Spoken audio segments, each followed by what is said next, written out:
네, 오늘 시그널픽에서는 최영두 국민의힘 의원을 연결해서 자세한 얘기를 나누겠습니다. 의원님 연결되어 계시죠?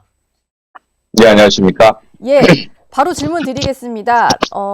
비상계엄이 이틀 뒤면 1년을 맞는데요. 지도부 차원의 사과와 또 윤 전 대통령과의 절연이 필요하다 이런 주장이 제기되는데 조금 전에 나가신 강찬호 중앙일보 논설위원이 말씀을 주셔서 이거 좀 여쭤볼까 해요. 중앙일보가 의원들을 전수조사를 했더라고요. 그랬더니 이제 사과할 필요가 있다는 의원이 43명으로 반대 14명보다 훨씬 많았거든요. 실제로 당 분위기가 그렇습니까? 네, 올해는 이제 광복 80주년 아니겠습니까? 광복 예. 80주년이고, 우리가, 대한민국 역사를, 어떻게 보면 대한민국 정부 수립부터, 산업화, 또 민주화에 큰 줄기를 이루어왔던 정당으로서, 지난해 12월 3일에 있었던 비상계엄 사태는 굉장히 심각한 헌정 중단 사태였어. 헌정이 위기로 치달을 수 있었던 그 위험한 순간이었습니다. 예. 그 순간에 대해서 전통 있고 책임 있는 정당으로서 그 역사에 대한 반성과 또 이에 책임을 통감하는 입장이 있어야겠죠. 그에 대해서는 다 공감한다고 생각합니다. 다만 이제 사람들이 언론사에서도 언론사 전화를 받아봤는데 네. 뭐 사과해야 되느냐, 뭐 후회하느냐, 뭐 이런 어떤 단어로 이야기하니까 너무 단순화시켜서 그렇지 이 역사적 정통 정당, 대한민국의 큰 줄기를 이루어왔던 큰 역사를 만들어왔던 정당, 물론 여기에 공과도 있고 또 대통령이 이번에 세 번째 탄핵당하지 않았, 두 번째 탄핵당했죠. 예. 네, 저희 당 대통령이 두 번째 탄핵당했고 이런 여러 신산과 굴곡이 있고 있었습니다만 이번은 광복 80주년에 사실 이 식민지에서 2차 대전 직전에 식민지에서 해방되어서 선진국이 된 나라가 유일합니다. 그것은 우리 국민들이 우선에 위대했고 그다음에 그 지도자들과 그 정당들의 역할도 있을 거라고 생각을 합니다. 예. 그런데 그런 면에서 보자면은 지난 하필은 79년 광복 79년이 진행되던 그 해가 그런 큰 역사적인 어떤 위기 상황까지 치달았다는 것은 예. 우리 정당 누구라도 다 공감하고 여기에 대해서 이런 일이 어떻게 다시 민주화된 지 수십 년 만에 발생했는지에 대한 역사적 반성과 또 더 큰 책임을 어떻게 질 것인가 이런 문제를 논의하고 있죠. 장동혁 대표가 일단 국민께 혼란과 고통을 드려서 책임을 통감하고 있다. 이 정도 메시지를 내긴 했는데 3일에 나올 메시지는 조금 더 분명하게 어떤 사죄의 메시지, 뭐 앞으로 그래서 우리가 이걸 딛고 어떻게 가겠다 이런 강한 메시지가 담겨야 된다고 보시는 거죠? 더 큰 책임이 있어야겠죠. 그리고 이게 사실은 당대표 한 사람이라기보다는 우리 정당 전체가 어떻게 이 사태를 바라보고 이 사태에 대해서 어떻게 이것을 우리가 광복 80주년을 마감하면서 사실 광복 80주년은 굉장히 중요한 해입니다. 중요한 해고 이것은 앞으로 20년 뒤에 이제 대한민국 100주년을 맞는데 그 100주년 때는 어떻게 더 큰 민주주의와 어떻게 더 부강한 나라, 어떻게 더 행복한 국민의 나라를 만들 것인가 이런 고민이 정치적 과제가 되어야 될 텐데 이 정치적 과도가 굉장히 대행적이었습니다. 그래서 네. 그런 문제를 극복하는 것이 될 것이고 또 하나 12월 3일과 관련해서 우리가 많이 잊고 있는데 장동혁 대표가 바로 12월 3일 날 비상계엄 때 가장 먼저 국회로 달려가서 비상계엄 해제에 앞장선 사람입니다. 해제 표결에 그런 참여하셨었죠. 예. 표결에 참여했고요. 저도 마산에서 우리 숙모님 상가에 다녀오다가 네. 얻어가지고 했습니다만 예. 수많은 한 3, 40명 이상의 표결 현장에 갔을 거예요. 그 중에 이제 18명이 표결 직전에 본회의장에 있은 표결을 했고요. 네. 그리고 또 하나는 50명 정도의 우리 의원들이 더 달려왔는데 네. 경찰의 통제가 잠깐 좀 느슨해졌다가 바로 꽉 조인 적이 있습니다. 그 시기에는 저희 들어갈 수가 없어서 모두들 어디에 가 있을 때도 없고 해서 국회에 못 들어가고 국회 앞에 있는 당사에 모여 있었는데 그 당사에 모여 있었던 사람들도 계엄 해제 표기를 숨가쁘게 지켜보다가 표결이 된 직후에 빨리 정부에서 빨리 대통령이 계엄 해제를 선언하지 않았기 때문에 걱정이 되어서 빨리 계엄 해제하라. 국회가 계엄 해제를 표결했기 때문에 빨리 대통령과 정부가 국무회의를 열어서 계엄을 해제하라는 그런 사실 또한 매우 중요합니다. 그래서 지금 계엄에 대해서는 당시에 우리 전 의원들 입장이 매우 분명했습니다. 분명했고 예. 또 이것을 두고서 마이클 샌들 같은 유명한 외국의 석학들도 이 계엄을 신속하게 해제할 수 있었던 대한민국의 어떤 민주주의 회복 탄력성을 아주 높이 평가했고요. 그다음에 또 하나 특히 거기에 여당이 신속하게 함께 참여했다는 점을 평가했습니다. 그런 점도 함께 충분히 살펴줘야 될 것 같습니다. 배현진 의원 같은 경우는 어제 이런 글을 올리셨던데, 천박한 김건희와 한 남편의 처참한 계엄 역사와 결별해야 한다. 지금 이제 특검 수사가 진행이 되면서 그리고 또 김건희 여사의 재판이 진행되면서 각종 국정 개입 정황들이 실제로 좀 드러나고 있는 것들이 있습니다. 물론 재판에서 확정된 혐의는 아닙니다만 지도부가 여기에 대해서도 좀 입장을 추가로 낼 필요가 있을까요? 지금 우리가 대통령제를 하면서 역대 대통령 부인 중에 사실은 유경수 여사는 정말 참 1975년에 그렇게 흉탄에 떠났습니다만 영부인 중에서 사실 칭송받는 분이 별로 없습니다. 물론 이제 이효 여사도 계셨고 그다음에 우리 손명수 여사도 계셨습니다만 그분들 외에는 다 현직 때 또는 그 뒤에 구슬이 올랐고 옷값이며 뭐니 다 문제가 올랐습니다. 이것은 왜 대통령제에서 대통령의 가족이 그런 문제를 일으키는가에 대해서 성찰로 이어져야 되고 그것 때문에 저희가 오히려 반성하고 싶은 대목은 왜 당시에 이런 그 대통령실 내에 대통령의 친인척과 대통령실 내부 권력을 비판할 수 있는 특별감찰관을 왜 우리가 임명하지 못했는가, 왜 그걸 주재했는가, 예. 이런 문제에 대한 오히려 더 깊은 성찰로 이어져. 지금 마찬가지입니다. 지금 이런 것들이 전 대통령의 어떤 그 시기에 있었던 일 같은 것이 그 당시에 분명히 짚어지지 않고, 지난 문재인 대통령 때는 여러 문제가 있었지 않습니까? 네. 과연 인도를 다녀오는데 그 전용기를 통해서 인도를 갈 일이었나?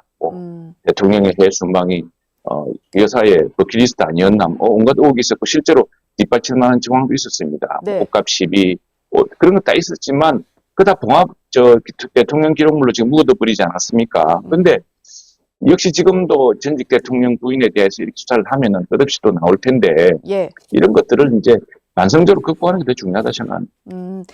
김재섭 의원 같은 경우는 장동혁 대표가 제대로 사과를 하지 않으면 20여 명의 의원과 집단 행동에 나설 수 있다라고 얘기를 했는데요. 연판장을 돌린다거나 아니면 별도의 기자회견을 해서 그냥 우리라도 사과하겠다 뭐 이런 형식이 될 수 있을 것 같아요. 이런 움직임에 대해서는 좀 어떻게 생각하시나요? 아마 원내 지도부와 당대표로서도 깊은 고민이 있을 것이고 또 하나 우리가 아까 제가 말씀드렸습니다만 당시에 우리 의원들이 매우 숨가쁘게 다들 깜짝 놀랐습니다. 뭐 주경호 원내대표도 놀랐을 테고 예. 모든 사람들이 어떻게 이런 일이 있을 수가 있나. 그리고 뭐 혹시나 우리가 모르는 북한의 급변 사태나 또는 내부 심각한 침투 사태가 있나 뭐 이런 의심도 잠깐 해봤습니다만 그런 해명도 없고 모두들 깜짝 놀라서 특히 계엄이라는 것이 이게 막상 군대가 투입되고 예. 그다음에 계엄이 장기화되면은 정말 심각한 국격의 성실을 잃게 됩니다. 주가뿐 아니라 당장 주식시장을 열 수가 없을 테고요. 예. 그다음에 또 하나는 환율도 아주 급변했을 텐데 그 때문에 모두들 다 뛰어간 거 아니겠습니까? 그리고 국무위원들도 만류하고 그랬던 것이고요. 이런 장면들을 잘 생각해 봐야겠죠. 그렇기 때문에 여기에 대해서는 분명히 입장이 있을 거라 생각합니다. 그리고 저는 계엄 순간을 지금 회고해 보면 가장 아찔했던 순간이 이 계엄 해제가 신속하게 되었다는 것이 뭐 이게 정말 저는 대한민국의 저력이었다고 생각합니다. 우선 네. 국회의원들이 신속하게 모였고 국민들이 바로 국회로 달려와서 이 계엄 상황이 악화되는 것, 계엄을 중단시키기 위해 노력했고 네. 더 큰 중에 하나는 저는 우리 공직자들과 군이었다고 생각합니다. 만일 군이 정말 특수하게 훈련된 군이 이 민주적인 의식으로 무장되지 않았다면 그리고 단순한 명령을 따랐다면은 굉장히 심각한 상황이 생겼을 것입니다. 그런데 국회에 들어와서 국회에서 막아서고 또 국민들이 막았으니까 군이 스스로 물러가지 않았습니까? 네. 그리고 여기에는 또 물론 이런 과정에서 저는 아찔한 것이 제가 저는 이제 당시에 마산에서 KTX 타고 올라와서 서울역에 한 12시 넘어 도착했습니다만 당시에 계속 통화를 하면서 우리 본회의장에 있던 우리 당 의원들 또 심지어 민주당 의원도 통화를 하면서 지금 150명이 넘었느냐 왜 빨리 해제를 안 하는, 표결 안 넘었으면은 하느냐. 표결을 안 하느냐. 예. 표결을 해야 계엄이 해제되었다. 국회가 계엄을 해제했다. 그래야 더 이상 군도 이 문제에 대해서 명확한 판단을 하지 않겠습니까? 그런데 네. 지금 우리가 이번에 절실히 느낀 것입니다만 군이나 공직자들인데 우리 국민들이 더 이상 이런 비상계엄이라는 사태를 더구나 북한의 심각한 급변 사태나 또 전쟁에 준하는 사태가 없는데 일어나는 것을 용납하지 않는다는 것이 분명해졌기 때문에 다행히 별 문제가 없었지. 만일 좀 특수한 부대가 상황 판단을 잘못했고 여기에 비상계엄이 계속 이제 명령 체계가 더 심화되고 있었다면은 굉장히 위험한 일이었습니다. 150명이 있었을 때 그 당시에 바로 계엄 해제를 했어야 되는데 뭐 때문에 190명까지 기다렸는지 예. 그 점이 오히려 난 더 지금 더 의아하고 아찔합니다. 지금 예. 생각해보면. 내일 오후 3시에 추경호 의원에 대한 영장실질심사가 열립니다. 아마 이게 앞으로 네. 국민의힘이 또 어떤 방향으로 나아가실지에 대한 주요 변곡점이 될 것 같은데요. 정청래 대표 같은 경우는 이런 얘기를 했거든요. 추경호 의원의 영장이 기각될 경우에 그 화살은 조희대 대법원장에게 향할 것이다. 이 말은 좀 어떻게 들으셨나요? 이것이야말로 지금 계엄과 탄핵 이후에 우리가 그토록 물론 저희들이 집권 정부 여당으로서 소수 여당이었지만 이 책임을 다할 책임이었습니다만 그러나 우리 대한민국이 지난 80년 동안 이런 번영을 이뤘던 기본은 법치와 상권 분리였습니다. 그리고 언론 자유였습니다. 예. 그런데 어떻게 추경호 원내대표에 대해서 그렇게 뭐 말도 안 되는 수사와 지금 기소를 보면 표기를 방해했다는 표현도 없습니다. 공소장에.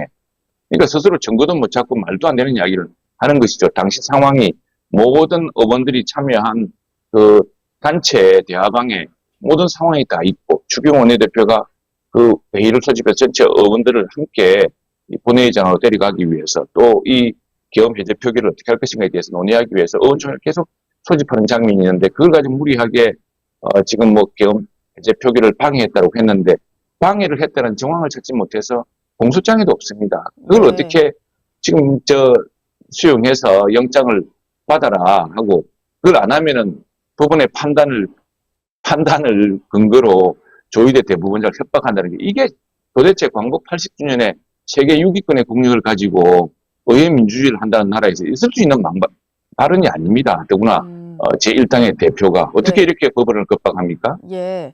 이 자체가 난 대한민국 민주주의가 심각한 위기에 있다는 하나의 징후라고 생각합니다. 예. 근데 지금 당 지도부 같은 경우는 추경호 원내대표의 영장 실질심사도 앞두고 있기 때문에 어떤 사과 메시지가 조금 나오는데 또 주저하는 게 아닐까라는 생각이 드는데요. 왜냐하면 뭔가 계엄이나 어떤 그 당시의 상황에 대해서 사과를 했을 때 민주당은 계속 내란 정당이다라는 프레임으로 몰고 가려고 하잖아요. 그렇게 이제 프레임이 넘어갈 수 있다 이런 우려도 좀 하시는 것 같아요. 근데 의원님 보시기에 어떻습니까? 좀 분리해서 생각해야 되지 않을까요? 재판에서 다루어야 될 분이고 다루어지겠습니다만 예. 지금 국민들이 잊고 계신데 지난해 12월 3일 날 무슨 내란 우두머리죄로 헌법재판소에 탄핵 소추를 했습니다. 예, 그랬다가 헌법재판소에서 이거 곤란하다. 이게 재판으로 확정되지 않은 사실을 가지고 어떻게 탄핵하느냐. 이렇게 되면 탄핵 재판을 6개월 내에 끝낼 수 없다. 그러니까 뭐 그걸 가지고 온갖 협박을 또 하지 않았습니까? 그 당시에 헌법재판관 이름 하나하나 호명하면서 겁박을 했습니다. 예. 그러다가 정말로 이게 법리가 안 맞구나 그래서 스스로 그걸 철회했습니다. 이런 온통 혼란을 그러니까 비상계엄에 대한 분명한 불법성 여부부터 가렸으면 됐을 문제를 네. 여기에 내란 수개를 넣고 온갖 혼란을 저지르지 않았습니까? 그런데 그랬기 때문에 지금 저는 어쨌든 광복 80주년에 이 대한민국을 이끌어왔던 주요 정당으로서 책임 있는 정당으로서 당시의 여당으로서 그 책임과 그건 분명히 있다고 생각합니다. 그 책임에 대해서는 지난 비대위 때부터 그런 사과와 책임에 대한 반성이 있었지만은 예. 그 부분이 이제 1주년인 만큼 분명히 있어야 된다고 생각을 합니다. 네. 하고요. 근데 그런 부분이 이제 그런 부분을 가지고서 이런 책임 있는 정당이 정치를 함께 이끌어오지 못한 그 정치에서 큰 퇴행을 가져왔던 이런 문제에 대해서 반성하고 더 큰 책임을 이야기하는 것을 가지고 내란 정당으로 몰아가는 저 어이없는 제1당을 보면서 정말 이게 대한민국이 정상적인 의회주의 국가인가에 대해서 의구심을 갖게 되는 것이죠. 이 부분에 예. 대해서는 네. 정말 국민들이 잘 보고 계실 거라 생각합니다. 당내 상황으로 좀 넘어가 볼 텐데요. 국민의힘에서 한동훈 전 대표 당시에 불거졌던 이 당원 게시판 논란에 대한 조사에 착수를 했잖아요. 한동훈 전 대표 같은 경우는 당을 퇴행시키려는 의도가 안타깝다 이런 얘기를 했는데 당내 의원들 분위기는 어떤지 좀 궁금한데요. 지금 와서 지금 이 시기에 굳이 당원 게시판 조사를 할 필요가 있을까요? 그런 걸 할 시기라고 보시나요? 글쎄, 저도 갑작스럽게, 저도 뭐 지금 뭐 예산 심사하다가, 지금 예. 사실 지금 무슨 일인지 잘 모르겠는데, 왜 이런 게 뉴스가 되는지 잘 모르겠습니다만은, 네. 예. 근데 뭐 여러 가지 절차에 따라서 저는 그 문제가 적절하게 해결될 거라고 생각합니다. 어쨌거나, 지금, 우리나라에서도 여러 가지 사안으로 고발 고소가 들어오고 진정이 들어오면은 그걸 해소하는 절차가 있듯이, 예. 뭐 당내에서도 계속 논란이 있으니까 그런 절차가 진행된 것 아닌가 싶은데 그 문제에 대해서는 지금 당이 처한 엄중한 상황을 잘 생각해야겠죠. 그리고 또 그런 문제에 대해서 그것이 하나의 또 소명의 기가 될 수도 있다고 생각하는데 네. 근데 뭐 지난번에 온갖 우리 도사를 다 했습니다. 지난번에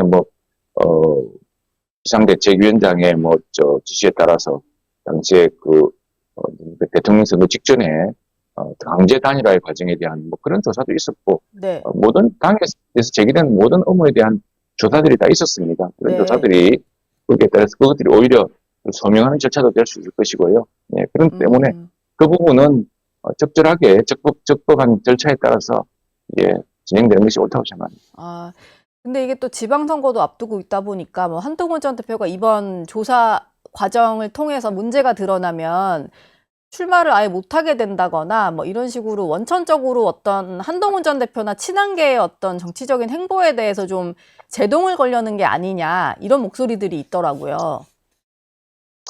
그런 정치적 목적으로 이용되어서는 안 되겠죠. 예. 그런 것들에 대해서는 지금 예전에 우리 박정희 대통령이 말씀하시지 않았습니까? 이 보수가 정말 일깨워야 될 것이 그런 대목입니다. 그리고 이승만 대통령부터 이야기를 했죠. 우리 당에 가면은 최고위원회 회의한 자리에 세 분의 대통령이 있습니다. 이승만 대통령, 박정희 대통령, 김영삼 대통령. 그분들 다 뭐라 그러셨습니까?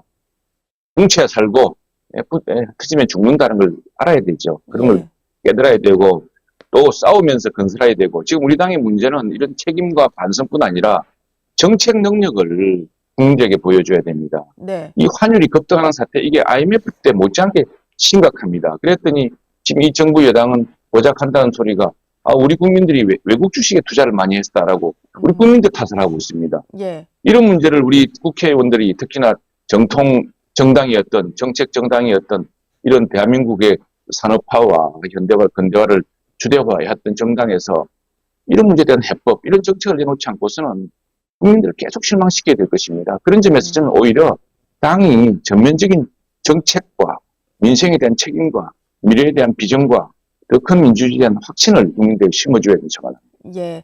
마지막으로 질문 하나 드리고 싶은데요. 아마 이 문제에 대해서 좀 해결을 정치권이 해주기를 국민들이 바라시지 않을까 싶은데 지난 주말 사이에 쿠팡의 고객 정보가 대거 유출된 사실이 알려지면서 온 국민이 지금 충격을 받고 있는 상황인데요.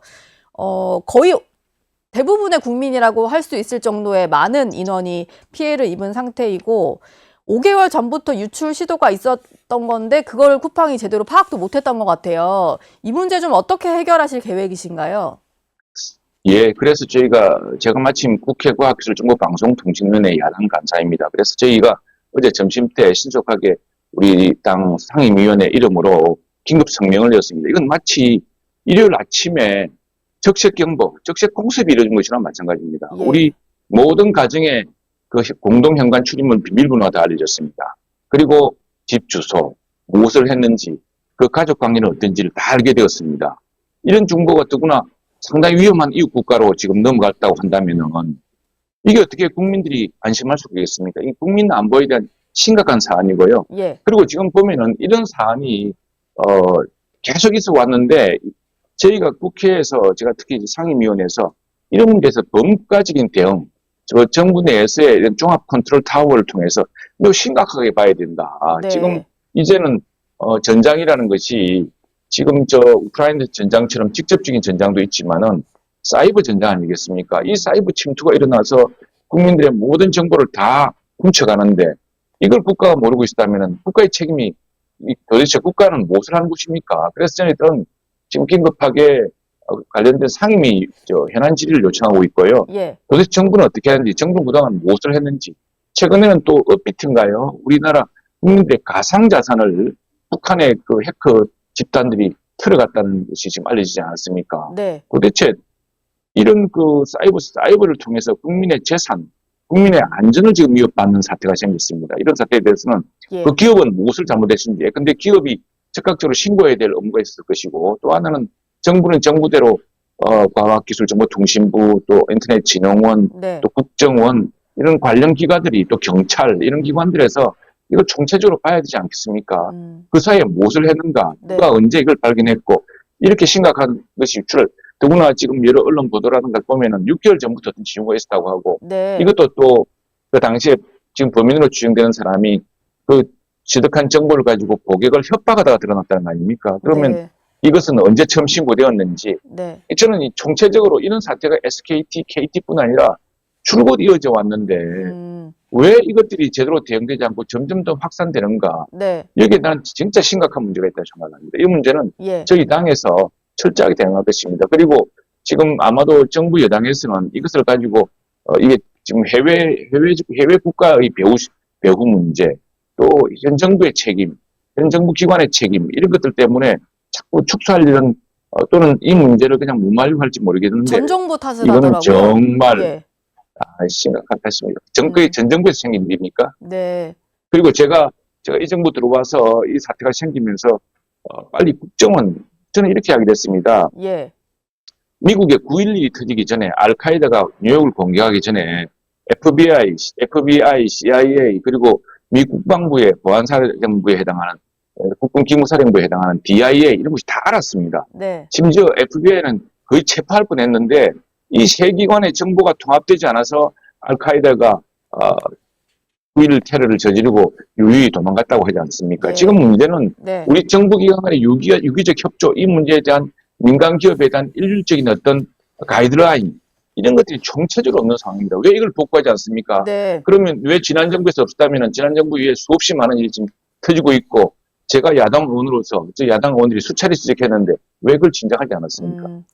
알겠습니다. 의원님 오늘 말씀은 여기서 마무리하겠습니다. 지금까지 최영두 국민의힘 의원과 함께했습니다. 고맙습니다. 네, 감사합니다.